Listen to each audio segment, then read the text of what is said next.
Hello friends, स्वागत है आपका आपके अपने यूट्यूब चैनल नॉलेज ऑफ सुधा में। और आज मैं आपके सामने लेकर आई हूँ चैप्टर 8, जिसका नाम है शरीर में गति, motion in your body. Okay, तो चलिए स्टार्ट करते हैं। स्टार्ट करने से पहले फ्रेंड्स, अगर आपने मेरे चैनल को अभी तक सब्सक्राइब नहीं किया है तो प्लीज़ मेरे चैनल को सब्सक्राइब ज़रूर करें, ताकि जिससे कि आपको जो है मेरे चैनल के जो लेटेस्ट वीडियोस हैं उनके नोटिफिकेशन मिलते रहें। और अगर आपको वीडियो पसंद आ जाए तो उसे लाइक करना बिल्कुल मत भूलिएगा। ओके, तो चलिए स्टार्ट करते हैं।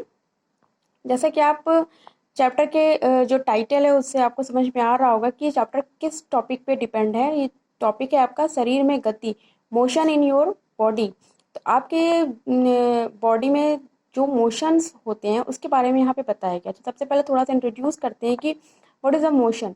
मोशन होता है कि आप जो भी मूवमेंट अपने शरीर के द्वारा करते हैं, चलना फिरना, चलना दौड़ना, उठना बैठना, ठीक है, एक्सरसाइजेस करना, ये सब जो भी मोशंस हैं, ये सब जो भी आप मूवमेंट अपनी बॉडी के द्वारा करते हैं, ये सारे मूवमेंट एक तरह के मोशंस होते हैं, यानी कि गति। जो आपके शरीर में जो गतिविधियाँ होती हैं वो सब इन्हीं मोशंस पे डिपेंड करती है। तो आइए चलिए देख लेते हैं कि इस चैप्टर में मोशंस के किन किन टॉपिक्स को लिया गया है। ठीक है, सबसे पहले हम देखते हैं। देखिए इसमें क्या दे रहा है, हम शरीर के विभिन्न भागों को उसी स्थान से मोड़ अथवा घुमा सकते हैं जहां पर दो हिस्से एक दूसरे से जुड़े हों। फॉर एग्जाम्पल कोहनी, कंधा और गर्दन। देखिए इसमें कहना ये चाह रहा है कि जो मोशन के लिए सबसे पहले हम बात करते हैं कि हम मोशन कैसे कर सकते हैं। देखिए शरीर के जितने भी आपके बॉडी के जितने भी पार्ट्स हैं, उनमें से उन्हीं स्थान से उन पार्ट्स को मोड़ सकते हैं या मूव कर सकते हैं, घुमा सकते हैं, जहाँ पर दो हिस्से एक दूसरे से ज्वाइंट होते हैं। जैसे कि आपके हाथों की कोहनी में क्या होता है कि आपके जो आपके जो हाथों की ऊपरी भुजा और निचली जो भुजा होती है वो बीच में कोहनी से ज्वाइंट होती है। ओके, तो हम अपने हाथ को कोहनी से ही घुमा सकते हैं, मतलब ऊपर नीचे अप एंड डाउन कर सकते हैं, राइट लेफ्ट कर सकते हैं और पूरा मूव भी कर सकते हैं। तो आपका हाथ कोहनी से घूमता है। ठीक है, दूसरा शोल्डर से घूमता है। आप शोल्डर पे आप अपने शोल्डर से अपने जो आपका जो हाथ है उसे होल डायरेक्शन में इजीली आप मूव कर सकते हैं। ठीक है, तो अब देखिए क्या आप ऐसे कुछ अन्य भागों के नाम बता सकते हैं, जैसे कि मैंने आपको एक बताया हैंड, जिसे आप शोल्डर से मूव कर सकते हैं। आपके लेग के बारे में भी है, जिसे आप हिंदी में जांग कहते हैं, यानी कि नी, अपनी नी से भी अपने पैर को मूव कर सकते हैं। तो ये जो जॉइंट्स होते हैं जहाँ से आप अपने पैरों को मूव करते हैं, ऐसे स्थानों को हम संधि कहते हैं। जहाँ पर आपकी जो बॉडी के दो पार्ट्स आपस में ज्वाइंट होते हैं, उस पार्ट को हम संधि कहते हैं। संधि का मतलब समझ रहे हैं, मिलना। ठीक है, ज्वाइंट। यदि हमारे शरीर में कोई संधि नहीं होती है तो क्या गति संभव है? Of course. देखिए आगे किस प्रकार से है, अपनी उंगली द्वारा अपने सिर, चेहरे, नाक, कान, कंधे के पीछे हाथ, पैर, उंगली एवं जो पादांगुलियां हैं उनको दबाइए। देखिए वो कहना ये चाह रहा है कि अपने जो गर्दन है, आप अपनी फिंगर में देखिए, फिंगर में भी आपको जॉइंट्स मिलेंगे। जहाँ से आपकी फिंगर मुड़ जाती है, जॉइंट्स होते हैं ना, तो जहाँ जहाँ जॉइंट्स होती है वहाँ जो मूवमेंट होता है वो जॉइंट्स के द्वारा होता है। ठीक है, आप देखिए जो उंगली है वो किसी कठोर वस्तु को दबा रही है, ये कठोर संरचनाएं अस्थियां होती हैं। जो उंगली है आपकी, जो आप उंगली द्वारा अपने सिर, चेहरे, गर्दन, नाक, कान, कम, ये सब जब दबाएंगे तो आपको कठोरता का अनुभव होगा। आप अपने सिर को अगर दबाएंगे तो कुछ हार्डनेस का आपको फील होगा कि कुछ हार्ड हार्ड चीज़ है, हार्ड पार्ट है आपकी बॉडी का। तो कह रहे कि ये जो कठोर संरचनाएं होती हैं ना, इन्हें अस्थियां कहते हैं। जो हमारा सर होता है वो अस्थियों से मिलकर बना होता है।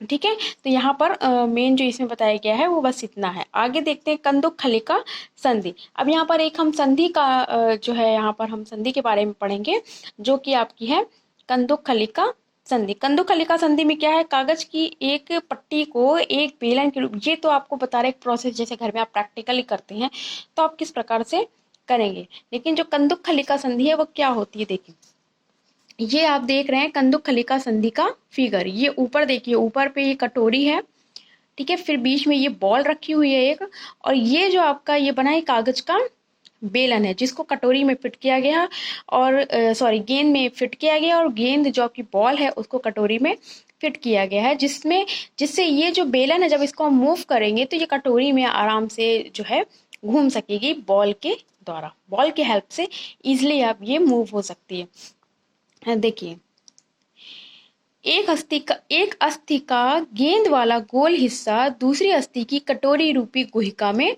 घुसा है। ये जो कटोरी है इसमें जो गेंद है इसको डाल दिया गया है।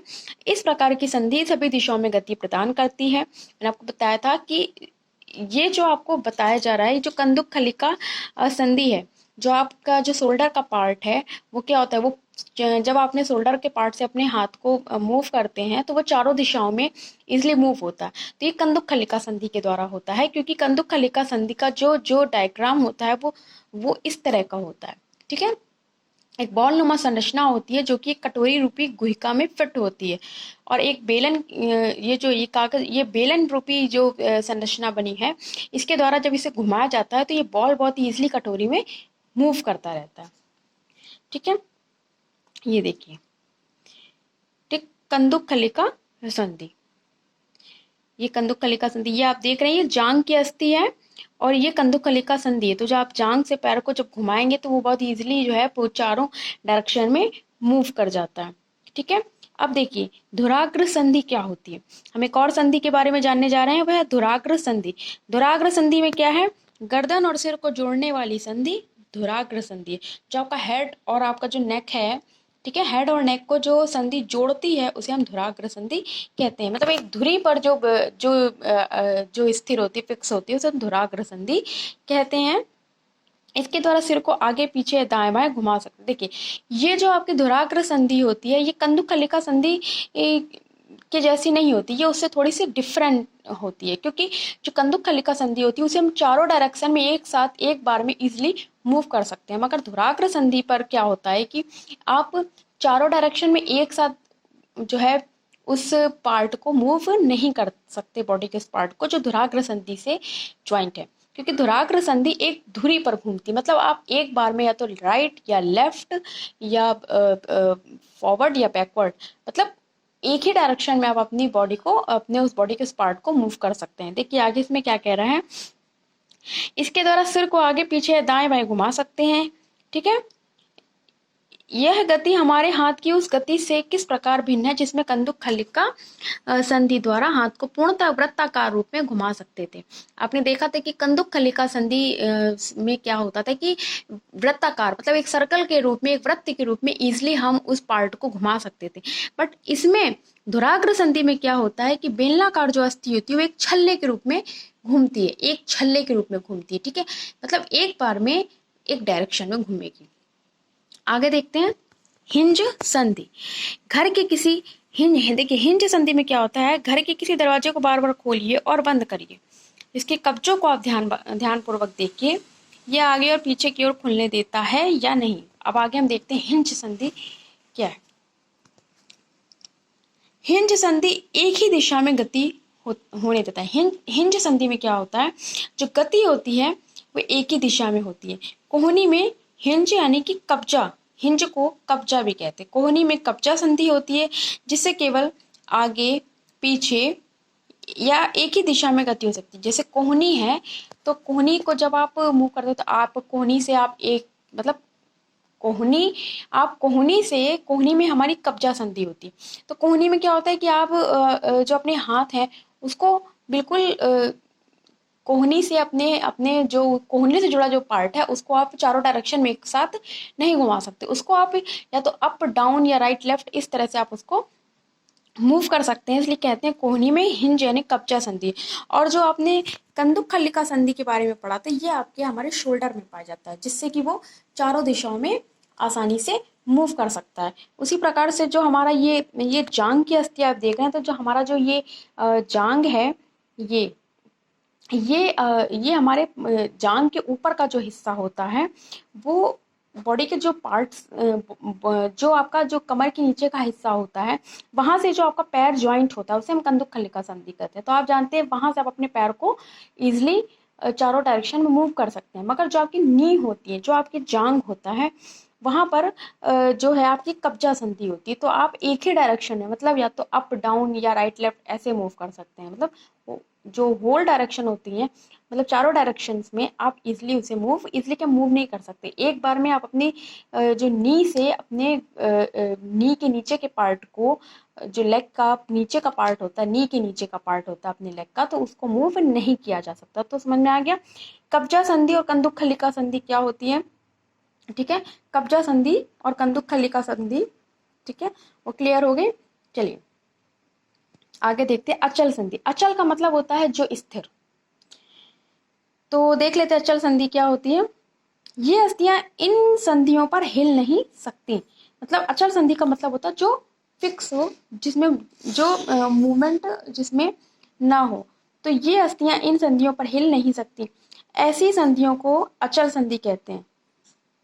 जब आप अपना मुंह खोलते हैं तो आप अपने नीचे के जो जबड़ा है, उसको सिर से दूर ले जाते हैं। अब अपने ऊपरी जबड़े को हिलाने का प्रयास कीजिए। ठीक है, क्या आप इसे गति दे पा रहे हैं। ऊपरी जबड़े एवं कपाल के मध्य, जो ऊपरी आपका जबड़ा है और जो आपका कपाल है, उसके मध्य अचल संधि है।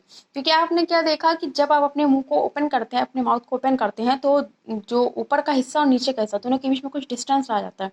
अब फिर जो आपका कह रहा है कि जो ऊपर का जो जबड़ा है उसको हिलाने का प्रयास कीजिए। क्या आप ऐसा कर पा रहे हैं। नहीं कर पा रहे। ठीक है, नहीं होता। तो यहाँ पर अचल संधि है। ठीक है, अचल संधि समझ में आ गई। चलिए आगे देखते हैं। ये देखिए, ये जो आपका फिगर है, ये मानव कंकाल का फिगर है। मानव कंकाल के बारे में बहुत ज्यादा डिस्क्राइब में एक एक पार्ट्स के बारे में नहीं दिया गया है, ये आप हाई क्लासेस में पढ़ेंगे। इसमें बस कुछ संधियों, कुछ पेशियों और कुछ अस्थियों के बारे में डिटेल में बताया गया है। ठीक है, अभी आप जो मानव कंकाल का ये जो आपका फिगर है, ये वाला जो आपका मानव कंकाल का ये वाला जो फिगर है मानव कंकाल का, इसके बारे में अभी आप आगे पढ़ेंगे। इसके बारे में यहाँ पर बताया गया है। और अभी आपने देखिए इस पार्ट के बारे में पढ़ लिया है। ठीक है, इसके बारे में पढ़ लिया। ये कोहनी में कौन सी अस्थि होती है। कोहनी में आपकी कब्जा अस्थि होती है। और ये जो आपकी अस्थि होती है, ये देखिए, ये जो होती है, ये कंदुक खलिका संधि होती है। क्योंकि यहाँ से आपका जो हाथ है, जो आपकी भुजाएं हैं, जो आर्म्स हैं, वो चारों डायरेक्शन में मूव करती हैं।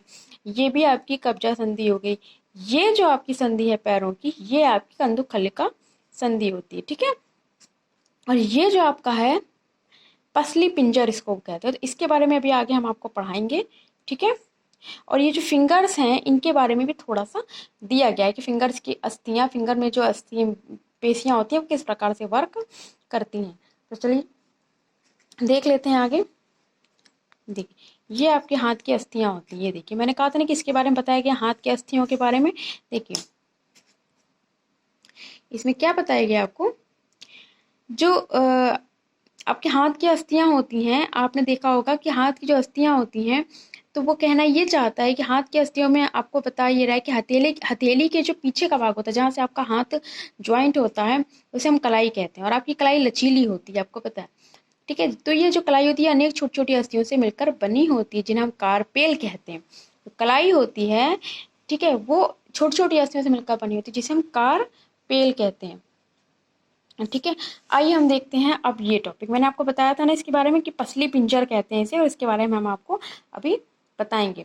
देखो, ये जो आपका पार्ट होता है, ये देखिए, ये हमने आपको यहाँ पर दिखाया था ना कि ये है, ये पसली पिंजर है। ठीक है, ये वक्ष भाग होता है, छाती जिसको कहते हैं। ठीक है, तो इसके बारे में हम आपको अभी बताने वाले हैं कि पसली पिंजर क्या होता है।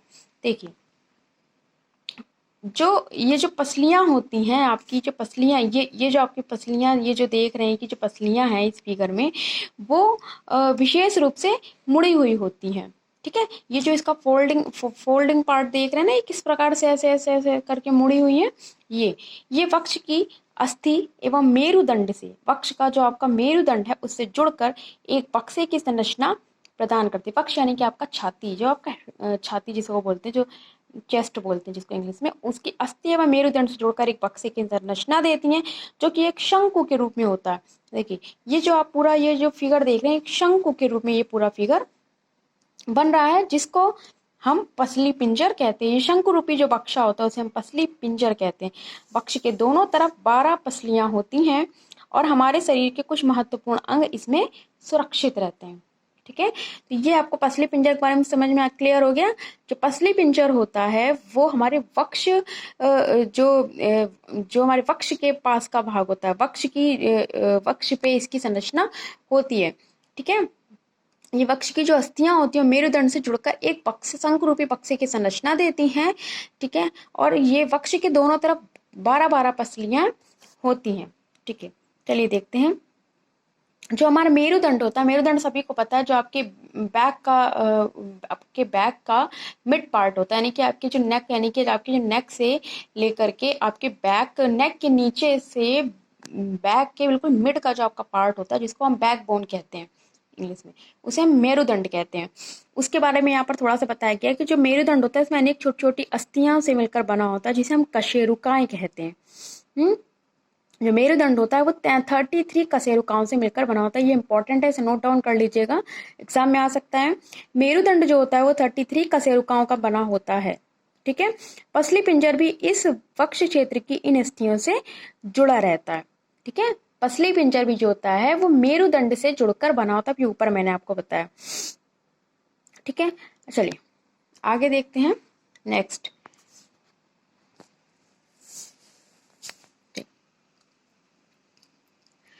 कंधों के समीप दो उभरी हुई अस्थियां दिखाई देती हैं। आप कंधों के पास देखेंगे तो आपको दो उभरी उभरी अस्थियां दिखाई देंगी, जिसे कंधे की अस्थियां कहते हैं। देखिए यहाँ कंकाल के फिगर में आप देख सकते हैं, कंधे के पास आपको दो उभरी हुई कंधा, ये जो कंधा है आपका, ये शोल्डर है, इसके बाद आपको दो उभरी हुई अस्थियां दिखाई दे रही हैं। ठीक है, इसे हम कंधे की अस्थियां कहते हैं। आगे देखते हैं। ये देखिए आपको ऊपर कंधे की अस्थियां दिखा रहा है, ये देखिए ये उभरी हुई अस्थियां हैं कंधे के पास। तो कह रहे ये संरचना श्रोणीय अस्थियां हैं। यह भी एक बॉक्स के समान एक ऐसी संरचना बनाती हैं जो आपके आमाशय के नीचे पाए जाने वाले विभिन्न अंगों की रक्षा करता है। यह कूल्हे वाला वह हिस्सा है जिसके सहारे आप बैठते हैं। आई थिंक आप समझ गए होंगे कि ये कौन से अस्थियों की बात हो रही है। जो आपका बैक जिसके सहारे आप बैठते हैं, ये उस अस्थि की, जो श्रोणीय अस्थियां होती हैं, ये आमाशय के नीचे की वह बक्से रूपी संरचनाएं होती हैं। ठीक है, यह कूल्हे वाला वह हिस्सा, देखिए जो आपके आमाशय के नीचे पाए जाने वाले विभिन्न अंगों की रक्षा करता है। जो आपका जो आमाशय होता है उसके नीचे जो जितने भी अंग पाए जाते हैं उसकी रक्षा करता है कौन? श्रोणीय अस्थियां। ठीक है, ये एक बॉक्स के रूप की संरचना होती है। और ये कहाँ पे होती है? ये कूल्हे वाला हिस्सा होता है जिसके सहारे से आप बैठते हैं। तो श्रोणीय अस्थियां क्लियर हो गई। चलिए ये देखिए, ये आपके जो हेड होता है, जो खोपड़ी होती है, उसकी अनेक अस्थियां एक दूसरे से जुड़ने से ये बनती है। इसके बारे में बहुत ज़्यादा भी, मस्तिष्क के बारे में बहुत ज़्यादा डिटेल में आपके चैप्टर में नहीं दिया गया है, थोड़ा सा ही बताया गया है, तो इसके बारे में देख लेते हैं। कंकाल के कुछ अतिरिक्त अंग भी हैं जो हड्डियों जितने कठोर नहीं होते हैं, जिन्हें मोड़ा जा सकता है, उन्हें उपास्थि कहते हैं। कहने का मतलब आपके जो मानव कंकाल का जो चित्र आपने देखा, उसमें कुछ ऐसे भी अंग होते हैं जो हड्डियों की तरह कठोर नहीं होते हैं, बहुत ही सॉफ्ट होते हैं, उन्हें इजिली मोड़ा जा सकता है। और ऐसे जो पार्ट होते हैं ना उपास्थि कहते हैं, ऐसी जो अस्थियां होती हैं ना उपास्थि कहते हैं। आप कान को देख लीजिए, कान को बहुत ईजिली आप मोड़ ओड़ सकते हैं। ठीक है, आप अगर कान को टच करते हैं तो आप किसी भी तरह की कठोर अस्थि के भाग का अनुभव नहीं करेंगे। जैसा कि आप फिगर में देख रहे हैं, कान के ऊपरी भाग में उपास्थि होती है, आप बड़ी इजीली यहाँ से इसको मोड़ सकते हैं। ठीक है, कोई अस्थि नहीं है। ठीक है, तो इसलिए इस तरह की अस्थि को हम उपास्थि कहते हैं। ठीक, चलिए, मानव कंकाल अनेक अस्थियों, संधियों एवं उपास्थियों से मिलकर बना होता है। आप उनमें से बहुत के बारे में जान भी चुके हैं, देख भी चुके हैं, देख सकते हैं, मोड़ सकते हैं, गति दे सकते हैं। ठीक है, तो ये चीज़ आपने पढ़ ली कि अस्थियां, उपास्थियां और संधियों के बारे में आपने पीछे अभी भी जो है पढ़ा है। चलिए अब हम देख लेते हैं पेशियां किसे कहते हैं। अब हम पढ़ेंगे पेशियों के बारे में। देखिए कह रहा है कि आप अपनी ऊपरी भुजा में कुछ परिवर्तन का अनुभव करते हैं, दूसरे हाथ से इसे छूकर देखिए। कहने का मतलब है कि पेशी क्या होती हैं। ये देखिए, ये जो आपको फिगर ए में दिखा रहा है, जब इसने कोहनी से अपने हाथ को हाथ को जो फोल्ड किया ऊपर की तरफ, तो आप ऊपरी भुजा में ये जो चेंजमेंट देख रहे हैं, ये किसके कारण हो रहा है? ये पेशियों के कारण हो रहा है। किसके कारण हो रहा है? पेशियों के कारण हो रहा है। ठीक है, तो यही हमारे शरीर की पेशियां होती हैं। संकुचित होने के कारण पेशियां उभर होती हैं। जब आप हाथ को फोल्ड करते हैं तो संकुचन होता है, और संकुचन जब होता है, देखिए ये उभरी उभरी दिखाई दे रही है, ये इसमें, तो ये चीज बताई जा रही है कि पेशियां क्या है। ठीक है, आप देखिए संकुचन की अवस्था में पेशी छोटी, कठोर एवं मोटी हो जाती है। जब संकुचन होता है तो ये जो आपकी पेशियां हैं ये छोटी हो जाती हैं, कठोर हो जाती हैं और मोटी हो जाती हैं। मोटी मतलब ये उभर जाती हैं। ठीक है, आगे देखते हैं। यह अस्थि को खींचती है। यह हमारे जो उस भाग की जो अस्थियां होती हैं उसको खींचती है।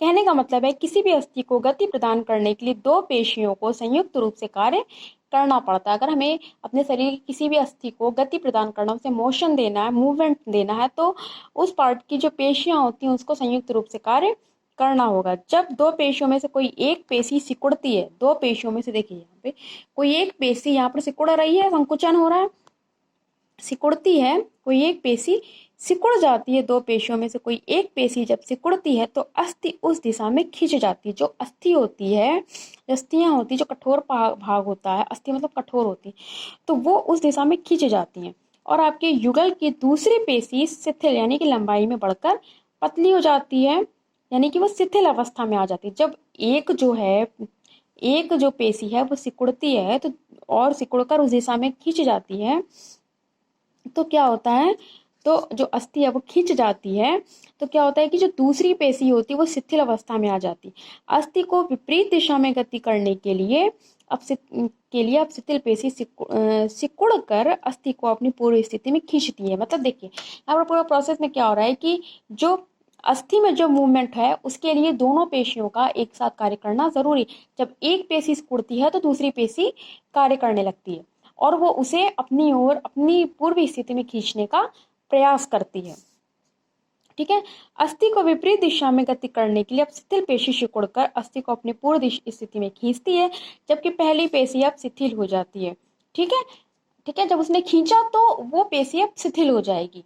ठीक है, लेकिन लेकिन वो पेशी केवल खींच सकती है, धक्का नहीं दे सकती। अतः एक अस्थि को गति देने के लिए दो पेशियों का संयुक्त रूप से कार्य करना आवश्यक है। ठीक है, क्लियर हो गई ये बात कि अस्थि हमारी मूवमेंट कैसे करती है। दोनों पेशियां जब एक साथ, एक सिकुड़ेगी तो दूसरी गति करेगी, दूसरी सिकुड़ेगी तो फिर पहली वाली गति करेगी। मतलब कुल मिला के कहने का मतलब ये है, जो आशय है वो ये है कि दोनों पेशियों को एक साथ एक युग्म के रूप में, एक पेयर के रूप में कार्य करना जरूरी है। चलिए ये तो हो गया मानव शरीर की पेशियां, अस्थियां, संधियों के बारे में हमने जान लिया। अब हम देखते हैं जंतुओं की चाल। केचुआ, केचुआ के बारे में सभी जानते हैं, केचुए को सभी ने अपने घरों में देखा होगा। तो आइए हम यहाँ केचुए के बारे में जान लेते क्या है। केचुए का शरीर एक सिरे को दूसरे से सटाकर रखे गए अनेक छल्लों से बना प्रतीत होता है। देखिए ये जो आप फिगर में यहाँ देख पा रहे हैं, इस फिगर में आप देखिए कि जो केचुए का जो दोनों सिरे हैं वो एक छल्ले नुमा जो ये संरचना है, ये देखिए, ये आप देख पा रहे होंगे, ये छल्ले नुमा ये जो संरचना है, ये देखिए ये छल्ले नुमा संरचना, इससे ये ज्वाइंट है।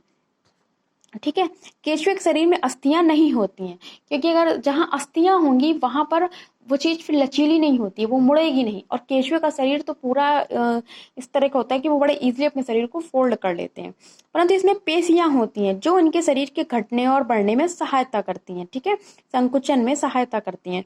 चलने के दौरान केचुआ अपने शरीर के पीछे वाले भाग को भूमि में जकड़े रहता है और आगे वाले भाग को फैलाता है। केचुआ क्या करता है, पहले जब चलता है तो पहले पीछे वाले भाग से अपने जो जमीन है उसको जकड़े रहता है, अपनी पकड़ जमीन पर बनाए रखता है और आगे वाले भाग को आगे की ओर फैलाना शुरू कर देता है। इसके बाद वह आगे वाले भाग से भूमि को पकड़ता है और पीछे वाले भाग को स्वतंत्र कर देता है। इसके पश्चात वह शरीर को संकुचित करता है और पश्च भाग को आगे की ओर खींचता है। जो पीछे वाला भाग है उसको आगे की ओर खींचता है, इससे वह कुछ दूरी तक आगे बढ़ता है। मतलब उसके चलने की जो प्रक्रिया वो ये है कि वो पहले अपने एक भाग को जमीन से अटैच करता है, ज्वाइन करता है, जोड़े रखने की कोशिश करता है और अपने आगे वाले भाग को फिर आगे बढ़ाता है, फिर आगे वाले भाग को जो है ब्रेक करता है और पीछे वाले भाग को फ्री कर देता है। फिर बाद में अपने पूरे शरीर को एक संतुलन एक बनाए रखता है और फिर पीछे वाले भाग को आगे की ओर खींचने का प्रयास करता है। इस प्रकार वह धीरे धीरे आगे की ओर बढ़ता है। चलिए आगे देखते हैं। मतलब इस प्रक्रिया को बार बार दोहराते हुए मिट्टी पर आगे की ओर बढ़ता है। इसके शरीर में चिकने पदार्थ भी होते हैं जो इसे चलने में सहायता करते हैं। कुछ चिकने पदार्थ भी इसके शरीर में पाए जाते हैं जिससे वह आसानी से चल सकता है। ठीक है, इसके शरीर में छोटे छोटे अनेक शूक, जिसे बाल जैसी आकृति होती है, अनेक शूक होते हैं। ये शूक पेशियों से जुड़े होते हैं। ये जो शूक जैसे बाल जैसी जो आकृति होती है वो पेशियों से जुड़े होते हैं, और ये शूक मिट्टी में उसकी पकड़ को मजबूत बनाते हैं। जो शूक होते हैं वही उसको जमीन में, उसकी मिट्टी में उसकी पकड़ को मजबूत बनाते हैं। बाल जैसी आकृति होती है तो वो जो मिट्टी पे जब वो चलते हैं तो बाल जैसी वो आकृति मिट्टी के रेशों से उसकी पकड़ को बनाए रखती है। चिकनी जगह पर चलने के लिए उसके शरीर में कुछ चिकने पदार्थ पाए जाते हैं जो उसे चिकनी जगह पर चलने में सहायता प्रदान करते हैं। क्लियर? आगे देखते हैं क्या कह रहा है कि केचुआ वास्तव में अपने रास्ते में आने वाली मिट्टी को खाता है। केचुए के भोजन के रूप में जो मिट्टी उसके रास्ते में आती है उसे वो खाता है, और उसका शरीर जो अनपचे, जो जो जो भोजन वो डाइजेस्ट नहीं कर पाता उसे वो थ्रो आउट कर देता है, यानी कि बाहर निकाल देता है, और केंचुए द्वारा किया गया यह कार्य मिट्टी को उपजाऊ बना देता है, जो पौधों को फायदेमंद होता है। तो केंचुए से अगर आपको ये क्वेश्चन आ जाए कि केंचुआ हमारे लिए किस प्रकार उपयोगी हो सकता है, तो हम बता सकते हैं कि केंचुआ जो भोज्य पदार्थ लेता है तो उसमें जो जो डाइजेस्ट ना होने वाले पदार्थ हैं, जो अनपचे पदार्थ हैं, उसको वो थ्रो आउट कर देता है, बाहर निकाल देता है, और वही पदार्थ जो है जो मिट्टी को उपजाऊ बना देता है, फर्टिलाइज बना देता है। ठीक है, क्लियर हो गया? अब चलिए देखते हैं घोंगा। घोंगा भी मोस्टली बच्चों ने देखा होगा। ठीक है, घोंगे के पीठ पर एक गोल संरचना होती है, जैसा कि आप इस फिगर में देख पा रहे हैं कि जो घोंगा है इसके पीठ पर एक गोल संरचना है जिसे हम कवच कहते हैं। ये घोंगे के लिए एक तरह के कवच का कार्य करता है। यह घोंगे का बाह्य कंकाल है, परंतु यह अस्थियों का नहीं बना होता है। यह कवच एकल एकक होता है, मतलब एकल एकक होता है, एक एकल इकाई होती है ऐसी। ठीक है, ये अस्थियां नहीं होती हैं इसमें। यह घोंगे को चलने में कोई सहायता नहीं करता। ये जो आप बाह्य कंकाल इसका देना, जो बाहरी जो इसकी संरचना है, ठीक है, तो ये गोल संरचना है, ये चलने में उसे कोई सहायता नहीं प्रदान करती है। यह घोंगे के साथ खींचता जाता है, यानी कि जैसे जैसे घोंगा आगे बढ़ता है ये संरचना भी उसके साथ साथ आगे बढ़ती जाती है। घोंगे में ये जो संरचना आप देख रहे हैं ये बिल्कुल एक गोल और उसके शरीर का ऊपरी हिस्सा, ऊपरी भाग होता है। ठीक है, आगे देखते हैं किस प्रकार में इसके अंदर के भाग को देखेंगे। कवच का छेद खुलने पर, ये जो आपका कवच था ऊपरी, इसका जैसे छेद इसका ओपन होता है तो आपने उससे एक मोटी मांसल संरचना एवं सिर को बाहर आते देखा। मोटी संरचना इसका पैर है। मोटी जो संरचना आपने देखेंगे वो पैर है। ठीक है, और दृढ़ पेशियों का बना होता है। जो पैर होता है वो बहुत ही दृढ़ पेशियों का बना होता है। ठीक है, और जो पैर की लहरदार गति दिखाई देती है। आपने देखा कि ये पूरा प्रोसेस कांच की प्लेट के थ्रू किया गया है देखने के लिए, तो आपने देखा कि पैर की लहरदार गति ये दिखाई देती है। ठीक है, तो जिससे वो जो घोंगा है वो आसानी से गति कर सकता है, लहर के रूप में वो गति करता है।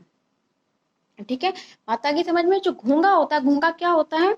घोंगे के शरीर पर एक जो है एक गोल संरचना होती है जो कवच के रूप में होती है, और जब उस कवच का छेद खुलता है तो आप उससे एक मोटी मांसल संरचना जो कि उसका पैर होता है और सिर को आप देखते हैं, और उसका पैर जो होता है वो लहरदार गति ये करता है। ठीक है, तो इससे वहाँ जाहिर सी बात है कि घोंगा तेजी से गति कर पाता है। चलिए अगला देखते हैं कॉकरोच, जिसके बारे में मोस्टली सभी लोग कॉकरोच के बारे में जानते हैं। कॉकरोच सभी के घरों में या सभी के आसपास जो है सबको देखने को मिलता है। तो कॉकरोच के बारे में हम देखेंगे। कॉकरोच क्या है? जमीन पर चलता है, दीवार पर चलता है, वायु में भी उड़ता है, मतलब उड़ने वाले कॉकरोच भी होते हैं। इनमें 3 जोड़ी पैर होती है। जो इनके पैर होती है, बहुत इंपॉर्टेंट पॉइंट है कि कॉकरोच में मतलब कौन से ऐसे जीव हैं जिनमें जीव जंतु हैं जिसमें 3 जोड़ी पैर होते हैं, तो कॉकरोच आता है, जो चलने में सहायता प्रदान करते हैं। इनका शरीर कठोर बाह्य कंकाल द्वारा ढका होता है। जो इनके शरीर का जो ऊपरी आवरण होता है वो कठोर होता है। ठीक है, यह बाह्य कंकाल विभिन्न एककों की परस्पर संधियों द्वारा, विभिन्न इकाइयों की परस्पर संधियों द्वारा बना होता है, जिसके कारण से गति कर सकते कि जितने भी जीव जंतु होते हैं, जो उसके शरीर की बनावट होती है वो उसके चलने, खाने पीने, यानी कि हर तरह की जो डेली रूटीन में उसका जो कंकाल बना होता है, जिस जिस जिस ढांचे में उसका शरीर बना होता है, वो सभी उसके जो चलने फिरने में या किसी भी कार्य को करने में, अपने लिए भोज्य पदार्थ एकत्र करने में जो है वो जो जो उसका आवरण होता है उस जीव या जंतु का, वो बहुत ही वो सहायता उसमें करता है। तो उसी उनकी आवश्यकता के अनुसार ही हर जीव जंतु का जो शारीरिक आवरण होता है उनकी आवश्यकता अनुसार ही बना होता है। ठीक है। वक्ष से 2 जोड़े पंख भी जुड़े हुए, देखिए आप इस फिगर में देख रहे हैं जो इसका वक्ष है उससे पंख भी जुड़े हुए हैं। अगले पैर सकरे और पिछले पैर चौड़े एवं बहुत पतले हैं। देखिए इस फिगर में आप देख रहे हैं कि जो इसका ये जो इसका पिछला पैर है ये बहुत ही चौड़ा और पतला हो रहा है। ये पतला है ना, ये देखिए ये पतला है पीछे की तरफ। कह रहा है ना, अगले पैर सकरे और पिछले जो आगे का पैर है इसका, ये जो आगे का ये जो पैर आप फिगर में देख रहे हैं जो आगे के पैर हैं ये सकरे हैं और पीछे के पैर चौड़े और बहुत पतले हैं और ये इसके पंख हैं। ये जो इसके पक्ष से जुड़े हैं ये इसके पंख हैं। ठीक है। तिलचट्टे में विशिष्ट पेशियां होती हैं। पैर की पेशियां उन्हें चलने में सहायता करती हैं और वक्ष की जो पेशियां होती हैं तिलचट्टे के उड़ने के समय उनके पैरों को गति करती हैं। जो वक्ष यानी कि जो वक्ष के पास यानी कि छाती के पास जो उसकी पेशियां होती हैं वो उसको चलने और जो छाती के पास वो उड़ने के समय उनके पैरों को मोशन देती हैं, गति देती हैं। ठीक है। तो ये तो हो गया कॉकरोच के बारे में डिस्क्रिप्शन। चलिए अब देखते हैं पक्षी। पक्षी के बारे में क्या है। पक्षी आप सभी को पता है कि वो हवा में उड़ते हैं, भूमि पर भी चलते हैं, पत्ता खाने जैसे कुछ पक्षी ऐसे हो तो जल में भी तैरते हैं। पक्षी इसलिए उड़ पाते हैं क्योंकि उनका शरीर उड़ने के लिए अनुकूलित होता है। उनका शरीर का जो ढांचा होता है, जो आवरण होता है, जो कंकाल, बाह्य कंकाल या जो अंदरूनी उसमें जो मांसपेशियां होती हैं वो इस तरह से बनी होती हैं कि वो उड़ने के लिए अनुकूलित होती हैं। उनकी अस्थियों में वायु प्रकोष्ठ होते हैं जिनके कारण उनकी अस्थियां हल्की परंतु मजबूत होती हैं। वायु प्रकोष्ठ का मतलब होता है एक तरह का कक्ष स्थल जिसमें वायु को वो आसानी से स्थित कर सकती हैं। ठीक है। उन्हीं के कारण उनकी अस्थियां हल्की एवं मजबूत होती हैं। पश्चपाद की अस्थियां चलने व बैठने के लिए अनुकूलित होती है। जो उनका पिछला पैर होता है वहां की जो अस्थियां होती हैं चलने और बैठने के लिए अनुकूलित होती हैं। अग्रपाद की अस्थियां रूपांतरित होकर पक्षी के पंख बना देती हैं। जो आगे वाले पैर की जो अस्थियां होती है वो ट्रांसफर होकर के मतलब ट्रांसफर या यूं कह लीजिए रूपांतरित होकर के मतलब चेंज होकर के वो पक्षी के पंख बना देती हैं जिसे वो आसानी से उड़ पाते हैं। कंधे की अस्थियां मजबूत होती हैं और वक्ष की अस्थियां उड़ने वाले पेशियों को जकड़े रखने के लिए विशेष रूप से रूपांतरित होती हैं। ठीक है। जो वक्ष की अस्थियां होती हैं आपने अभी पढ़ा था कि जो वक्ष की अस्थियां होती हैं वो उड़ने में गति प्रदान करती हैं उनके पैरों को। तो वक्ष की अस्थियां उड़ने वाली पेशियों को जकड़े रखने के लिए विशेष रूप से रूपांतरित हो जाती हैं, ट्रांसफॉर्म हो जाती है, रूपांतरित हो जाती है। ठीक है। पंखों को ऊपर नीचे करने में सहायक होती है। जो वक्ष होता है, देखिए वक्ष का बहुत इंपॉर्टेंट, पक्षी की जो अस्थियां होती हैं पक्षियों के लिए उड़ने में उनका बहुत इंपॉर्टेंट रोल होता है। सबसे पहले तो वो उन्हें उनके पंखों को गति प्रदान करती है जिससे वो उड़ सकें बहुत ईजिली। और दूसरी चीज़ ये है कि उनकी जो उड़ने वाली जो पेशियां होती हैं उनको जकड़े रखने के लिए विशेष रूप से रूपांतरित होती हैं तथा पंखों को ऊपर उड़ने में सहायता प्रदान करती हैं। ठीक है। जकड़े रखने के लिए विशेष रूप से रूपांतरित होती हैं। अगर जो वक्ष की पेशियां होती हैं उसके पंखों को जकड़ के ना रखें तो वो आसानी से उड़ नहीं पाएंगी। ठीक है। एक सपोर्टिव सिस्टम होता है वक्ष का। तो ये तो हो गया पक्षियों के बारे में। अब चलिए देखते हैं मछली के बारे में भी सभी काफ़ी हद तक जानते हैं क्योंकि मछलियों को सभी ने देखा है, लेकिन उसके बारे में बहुत सी ऐसी चीज़ें हैं जो आपको नहीं पता होंगी। तो आइए चलिए आज देखते हैं। मछली अभी देख रहे हैं फिगर में। मछली का शरीर एवं पूंछ उसके मध्य भाग की अपेक्षा पतला एवं नुकीला होता है। जैसे आप देख रहे हैं कि जो उसकी पूंछ है और जो उसका आगे का सर है वो पतला है, बीच के मिडिल उसके बॉडी के मिडिल पार्ट की कंपेयर में जो उसके बॉडी का जो मिडिल पार्ट है वो थोड़ा उभरा हुआ है और आगे का जो उसका सर है और पीछे की जो उसकी पूंछ है वो पतली है। शरीर की जो ऐसी आकृति होती है उसे हम धारा रेखीय आकृति कहते हैं और ये धारा रेखीय आकृति जो होती है वो तैरने में बहुत ही सहायता प्रदान करती है। इसकी विशेष आकृति के कारण जल इधर उधर बाहर निकल जाता है। ये जो धारा रेखीय आकृति होती है इससे क्या होता है, जल बाहर निकल जाता है। मतलब अगर जब वो जल में जाती है तैरने के लिए तो जल इधर उधर बाहर निकल जाता है, मतलब उसके शरीर के अंदर प्रवेश नहीं कर पाता। इस प्रकार मछली जल में सरलता से तैर सकती है। मछली का जो कंकाल होता है वह दृढ़ पेशियों से ढका रहता है। ठीक है। जो इसका जो बॉडी का पार्ट जो आवरण होता है ऊपर का वो दृढ़ पेशियों से बना होता है। ठीक है। तैरने की प्रक्रिया में शरीर का अग्रभाग एक ओर मुड़ जाता है और पूंछ विपरीत दिशा में जाती है। तैरने का जो पूरा प्रोसेस है उसमें शरीर का जो आगे का भाग है वो एक जिस और डायरेक्शन में मुड़ता है, मतलब जिस भी डायरेक्शन में उसे जो तैरना है, तो उसका पूंछ उसके अपोजिट डायरेक्शन में मूव करता है। इससे क्या होता है कि मछली जो है आसानी से तैर पाती है। ठीक है। मछली देखिए तीव्रता से उसकी पूंछ दूसरी दिशा में मुड़ जाती है, इससे एक झटका सा लगता है और मछली आगे की ओर चली जाती है। ठीक है। मतलब क्या होता है कि जब वो तैरता है तो जब वो अपने शरीर को मोड़ती है तो तीव्रता से उसकी पूंछ दूसरी ओर मुड़ जाती है और इससे वो आसानी से आगे की ओर बढ़ जाती है। ठीक है। ये तो हो गया आपका मछली के बारे में। देखिए मछली के शरीर पर और भी पंख होते हैं जो तैरते समय जल में संतुलन बनाए रखने में एवं दिशा निर्धारण में सहायता करते हैं। मछली के शरीर पर और भी पंख होते हैं, मछली के शरीर में और भी पंख होते हैं जो तैरते समय जल में संतुलन बनाए रखने एवं दिशा निर्धारण में सहायता करते हैं। ठीक है। जो जल में तैरने के लिए जो एक संतुलन बनाए रखते हैं वो और भी मछली के शरीर में पंख पाए जाते हैं। ठीक है। गोताखोर अपने पैरों में इन पंखों की तरह के विशेष जो विशेष आकृति वाले जो फ्लिपर होते हैं उनको पहनते हैं, जिससे वो जल में आसानी से तैर सकते हैं। ठीक है। ये तो हो गया मछली के बारे में। अब देखिए हम सर्प के बारे में देखते हैं।